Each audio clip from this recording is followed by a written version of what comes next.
తెలంగాణలో బీజేపీ దూకుడు పెంచింది. జేహెచ్ఎంసీ, ఎమ్మెల్సీ ఎన్నికలపై ప్రధాన ఫోకస్ పెట్టిన కమలనాథులు మరో పోరుకు సిద్ధమయ్యారు.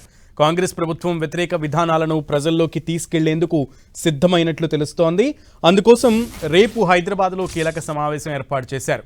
పార్టీ ఎంపీలు, ఎమ్మెల్యేలు, ఎమ్మెల్సీలు ఈ సమావేశానికి హాజరు కానున్నారు. పెండింగ్లో ఉన్న ఫీజు రియంబర్స్మెంట్ బకాయిలపై ప్రత్యేక కార్యాచరణ సిద్ధం చేసినట్లు సమాచారం.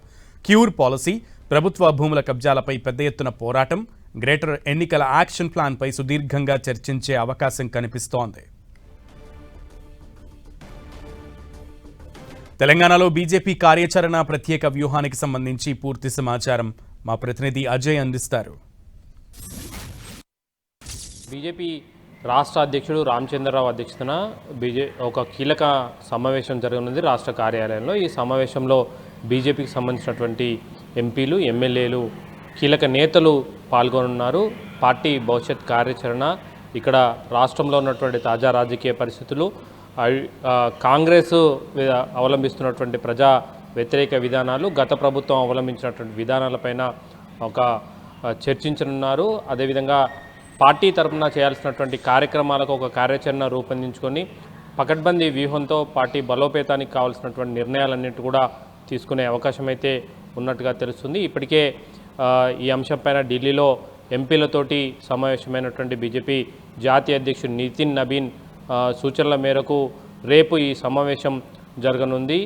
రాష్ట్రంలో పోరుబాట పట్టాలి, ప్రజా సమస్యలపైన ఉద్యమించాలి, ఉద్యమాలతోటే రాష్ట్రంలో అధికారంలోకి వచ్చేందుకు అవకాశాలు ఉంటాయంటూ కూడా ఆయన దిశానిర్దేశం చేసినటువంటి పరిస్థితి కనబడుతుంది. నిత్యం ప్రజల్లో వారి సమస్యలపైన పోరాడుతూనే ఉండాలంటూ కూడా చెప్పినటువంటి మాటలు ఏవైతే ఉన్నాయో దానికి అనుగుణంగా రేపటి సమావేశంలో ఒక కార్యాచరణను రూపొందించుకోనున్నారు. అదేవిధంగా రాబోయే ఎమ్మెల్సీ ఎలక్షన్స్కు కావాల్సినటువంటి యాక్షన్ ప్లాన్ కూడా సిద్ధం చేసుకొని ఇప్పటి నుండే వాటికి కావాల్సినటువంటి కార్యాచరణతోటి ముందుకెళ్ళున్నారు. ఇటు నల్గొండ అయితేనేమి, అదేవిధంగా నల్గొండ గ్రాడ్యుయేషన్ నియోజకవర్గం అయితేనే, అదేవిధంగా మహబూబ్నగర్కు సంబంధించినటువంటి రంగారెడ్డి, హైదరాబాద్కు సంబంధించినటువంటి గ్రాడ్యుయేషన్ నియోజకవర్గం, ఈ రెండు నియోజకవర్గంలో ఖచ్చితంగా గెలవాలి. హాఫ్ ఆఫ్ ది తెలంగాణ ఈ రెండు గ్రాడ్యుయేషన్ నియోజకవర్గాల్లో ఫిల్ అయి ఉంటుంది కాబట్టి ఖచ్చితంగా దాన్ని కైవసం చేసుకునే దిశలో కూడా అడుగులు వేయాలన్న ఉద్దేశంతో ఉన్నటువంటి పరిస్థితి కనబడుతుంది. దీనికి కావాల్సినటువంటి 8 నెలల ముందుగానే కావాల్సిన కార్యాచరణ కూడా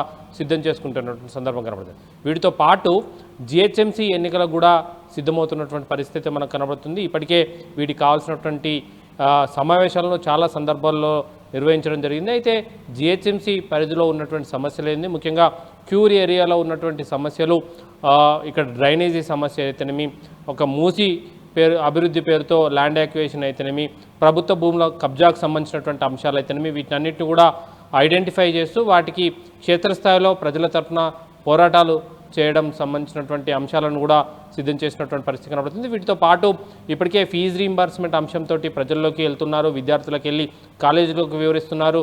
ప్రభుత్వం అవలంబిస్తున్నటువంటి విధానాల వల్ల దాదాపు 10,000 కోట్లకు పైగా నిధులు, ఫీజు రీయింబర్స్మెంట్కి సంబంధించినటువంటి నిధులు విడుదల కాలేదన్న అంశాన్ని వారికి వివరిస్తూ వారి తరఫున ప్రభుత్వం పైన పోరాటాలకు సిద్ధమవుతున్నటువంటి పరిస్థితి కనబడుతుంది. వీటితో పాటు ప్రభుత్వం ఇచ్చినటువంటి 6 గ్యారంటీలు, 420కి సంబంధించినటువంటి హామీల అమలుకై కాంగ్రెస్ ప్రభుత్వాన్ని ఒత్తిడి చేయడం, ప్రజల్లో వాళ్ళని దోషిగా నిలబెట్టే ప్రయత్నం చేసేందుకు కావాల్సినటువంటి కార్యాచరణను రేపు ఎమ్మెల్యేలు, ఎంపీలు, ఎమ్మెల్సీల సమావేశంలో చర్చించి కావాల్సినటువంటి భవిష్యత్ కార్యాచరణను సిద్ధం చేసుకున్న పనిలో అయితే బీజేపీ పడ్డటువంటి పరిస్థితి కనబడుతుంది.